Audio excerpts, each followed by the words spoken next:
أعوذ بالله من الشيطان اللعين الرجيم بسم الله الرحمن الرحيم الحمد لله رب العالمين بارئ الخلائق أجمعين الصلاة والسلام على سيد الأنبياء والمرسلين وعلى آله الطيبين الطاهرين المعصومين أما بعد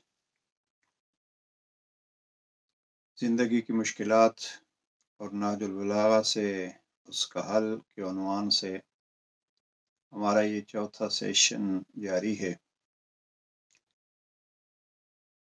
ابتدائی گفتگو میں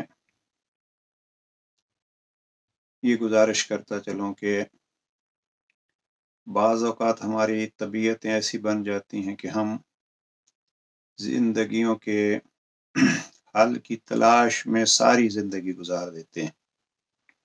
ذرا اس جملے پہ توجہ فرمائیے گا۔ زندگی کی مشکلات کے حل کی تلاش میں ہم اپنی ساری زندگی گزار دیتے ہیں، اور یہ حقیقت میں خود ایک بہت بڑی مشکل زندگی ہے۔ کسی نے بڑا خوب کہا کہ ہم دیس میں اچھا گھر بنانے کی خاطر پوری زندگی پردیس میں گزار دیتے ہیں۔ اب ذرا اس پہ غور فرمائیے، ہم میں سے کتنے ایسے ہیں کہ اپنی ساری زندگی اس خیال میں کہ ہم اپنا بہت بڑا سہولیات سے مزین جس میں ہم عیش و عشرت کر سکیں وہ گھر چاہیے، اور اس گھر کے حصول کے لیے ہم نے اپنی آنکھوں سے سینکڑوں درجوں نہیں سینکڑوں افراد ایسے دیکھے ہیں جو اپنی زندگیاں ساری مسافرت میں گزار دیتے ہیں۔ کیوں؟ اس خیال سے کہ ہم اپنے وطن میں سہولیات میسر کر سکیں۔ تو یہ خود ایک مشکل ہے کہ زندگی کی مشکلات کے حل کے لیے ہم ساری زندگی اس کا حل سوچتے رہیں۔ نہیں، یہ جو میں نے مثال دی ہے یہ ایک مثال ہے، اس کی تفصیل میں اب نہیں جا سکتے کہ بہت سارے انسان اپنی زندگیاں سفر میں گزار دیتے ہیں۔ حقیقت میں اگر اس کو اس نگاہ سے دیکھا جائے تو ہماری خواہشات، ہماری تمنائیں اتنی بڑھ جاتی ہیں کہ جو ایک زندگی میں انسان پوری ہی نہیں کر سکتا۔ یہ ایک ہرس، ہوس جس کو ہم کہتے ہیں، لالچ ایسا پیدا ہو جاتا ہے کہ جو کبھی پورا نہیں ہوتا۔ ہرس کے بارے میں اکثر یہ کہا گیا کہ ہرس یہ ہے کہ جو آپ کی ضرورت نہیں ہے اس کی بھی چاہت۔ ہم اپنی زندگیوں میں مشکلات اس لیے کھڑی کر دیتے ہیں جس کی ہمیں ضرورت نہیں ہے، اس کی بھی چاہت میں ہم اپنی زندگی گزار دیتے ہیں۔ تو بہرحال عرض یہ کر رہا تھا کہ زندگی کی مشکل کے حل کی تلاش میں ساری زندگی کو مشکلات سے دوچار مت کیجیے۔ آج گفتگو یہاں سے شروع کرتے ہیں کہ سب سے پہلے اپنی زندگی کی حقیقت کو جانیے۔ اب اس زندگی کی حقیقت کو، دنیا کی حقیقت کو، یہاں رہنے کی حقیقت کو جناب امیر المؤمنین سے بڑھ کے اور نہج البلاغہ میں بڑھ کے کسی نے بیان نہیں کیا۔ میں انشاءاللہ عرض کروں گا حقیقت دنیا کیا ہے، اس کو پہچانیے۔ اگر خلاصہ کروں دو جملوں میں تو خلاصہ یہ ہوگا اس حقیقت دنیا کا یا زندگی کا کہ زندگی کسی نے عطا کی ہے، ایک جملہ، اور جس نے عطا کی ہے اس نے عطا مطلق نہیں کی ہے، اس نے کہا یہ میری طرف سے آپ کے پاس امانت ہے۔ اب یہ امانت آپ کے پاس ہے، امانت آپ نے اس کی حفاظت کرنی ہے، حفاظت کے طریقے سارے بتلائے۔ اگر ہم زندگی میں فقط یہ دو چیزیں ذہن میں رکھ لیں، زندگی کسی کی عطا ہے اور عطا کرنے والے نے بطور امانت ہمیں دی ہے، تو ہماری زندگی کی بہت ساری مشکلات خود بخود حل ہو جائیں گی۔ مشکل کیا ہوتی ہے؟ مشکل حقیقت میں یہ ہوتی ہے کہ انسان بے سکون پریشان رہتا ہے۔ ہم جس کو مشکل کہتے ہیں، مشکل کیا ہوتا ہے جناب؟ اس مشکل میں جو وہ نیند نہیں آتی، اور اس مشکل سے جناب ہمیں بلڈ پریشر بڑھ جاتا ہے، اور اس مشکل کی وجہ سے شوگر ہو جاتی ہے، اور پتہ نہیں کیا کیا بیماریاں ہو جاتی ہیں۔ یہ ساری بیماریاں اپنی جگہ پر ہیں، لیکن مشکل کیا ہے؟ مشکل حقیقت میں یہ ہوتی ہے کہ انسان جس چیز کو حاصل کرنا چاہتا ہے وہ اگر اس کو نہ ملے تو وہ سمجھتا ہے میری زندگی مشکل ہو گئی۔ مثلا انسان چاہتا ہے کہ میں صحت مند رہوں، وہ صحت مند رہنا چاہتا ہے، اب اس کو صحت نہیں ملتی، صحت کے مسائل اس کے لیے کھڑے ہو گئے، تو یہ اس کو زندگی کو مشکل سمجھتا ہے۔ لیکن اگر انسان اسی کو یہ سمجھ لے کہ زندگی دینے والے نے مجھے دی ہے، بہت ساری چیزیں ایسی ہیں جو میرے بس میں ہی نہیں ہیں، اس نے جیسے دی ہے مجھے ایسی گزارنی ہے۔ اب اگر انسان کو فرض کیجئے جسمانی طور پر کوئی معذوری ہے، وہ اس کو اس عنوان سے دیکھے کہ اللہ نے مجھے یہی عطا کی ہے اور یہی میرے پاس امانت ہے، ابتدا میں اس کی پریشانی ختم ہو جائے گی۔ میں نے چند مہینے پہلے یہ عرض کیا تھا، ایسے نمونے ہمارے سامنے موجود ہیں، اور اس دنیا میں اور جہاں برطانیہ میں ہم رہ رہے ہیں، میں نے ایسے افراد بھی دیکھے ہیں کہ جن کا جسم فقط بولنے کی حد تک، یعنی یہاں گلے سے اوپر جو ہے وہ سارا بولنا، آنکھیں کان یہ حصہ ان کا ساتھ دیتا ہے، باقی نہ ہاتھ ہلتے ہیں نہ پاؤں ہلتے ہیں، نہ ان کو اپنی جسم کا احساس ہوتا ہے کہ یہ گرمی لگ رہی ہے اس کو یا سردی لگ رہی ہے۔ اب ایسے افراد جو ہیں وہ بھی اس دنیا میں، لیکن میں نے جب ان کو دیکھا کس اطمینان کے ساتھ، تو وہ محسوس ہوتا ہے کہ زندگی کو رب کی امانت سمجھتے ہیں۔ جب رب کی امانت سمجھتے ہیں تو پھر جیسے تو نے دی ہے ایسے ہم نے اس کی حفاظت کرنی ہے۔ بہرحال یہ ذہن میں رہے، زندگی کی مشکلات کے حل کے لیے ایک نسخہ جو ہے وہ یہی ہے کہ ہم اس زندگی کو اللہ کی طرف سے سمجھیں۔ اور آج جو میں جناب امیر علیہ السلام کا ایک فرمان نقل کرنا چاہتا ہوں، حقیقت میں تو یہ گزارش ہے کہ دستور زندگی کے عنوان سے بارہا یہ میں عرض کر چکا ہوں کہ نہج البلاغہ کا وصیت نامہ 31، جس کو الگ دستور زندگی کی صورت میں بھی شائع ہو رہی ہے، اس کو پڑھیے۔ اس کے ذرا دو جملے ہم ابتدا اور اس کے اختتام کو دیکھتے ہیں، اور یہی آج کا ہمارا یہ سیشن ہوگا۔ جناب امیر علیہ السلام اپنے فرزند ارجمند کو دستور زندگی بتلا رہے ہیں، اور پھر اس دستور زندگی کا آخری لفظ جو ہے وہ ہم چاہ رہے ہیں کہ اس کو ڈسکس کیا جائے۔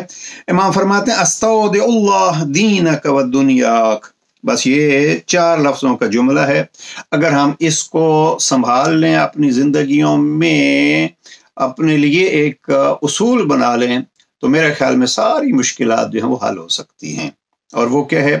جناب امیر علیہ السلام نے بہت ساری چیزیں اپنے فرزند ارجمند کو بتلائیں، لیکن اختتام پہ فرماتے ہیں استودع اللہ دینک و دنیاک، میں حوالے کرتا ہوں اللہ کے، استودع اللہ، میں اللہ کے حوالے کرتا ہوں اے فرزند سب کچھ کو، کس کو؟ دینک و دنیا کا، آپ کے دین کو بھی اللہ کے حوالے کرتا ہوں اور آپ کی دنیا کو بھی اللہ کے حوالے کرتا ہوں۔ اب یہ ایک نسخہ ہے جو مشکل زندگی اور اس کا حل جناب امیر علیہ السلام نے یہ 4 لفظوں کے اس جملے میں بتلایا۔ پھر دیکھیے استودع اللہ دینک و دنیاک، میں آپ کا دین بھی اور میں آپ کی دنیا بھی اللہ کے حوالے کرتا ہوں۔ اب یہاں بحث جو ہے وہ جتنی تفصیل میں جایا جا سکتا ہے، لیکن اتنا عرض کروں کہ اگر ہم اپنے دین کو اور اپنے دنیا کو، جیسے جناب امیر علیہ السلام نے نہج البلاغہ میں فرمایا ہے، اس کو اللہ کے حوالے کر دیں، ماں باپ اپنی اولاد کی دین اور دنیا اللہ کے حوالے کر دیں، خود انسان اپنی دین اور دنیا کو اللہ کے حوالے کر دے، تو یہ زندگی کی مشکلات بہت حد تک حل ہو سکتی ہیں۔ اب اللہ کے حوالے کرنے سے مراد کیا ہوتا ہے؟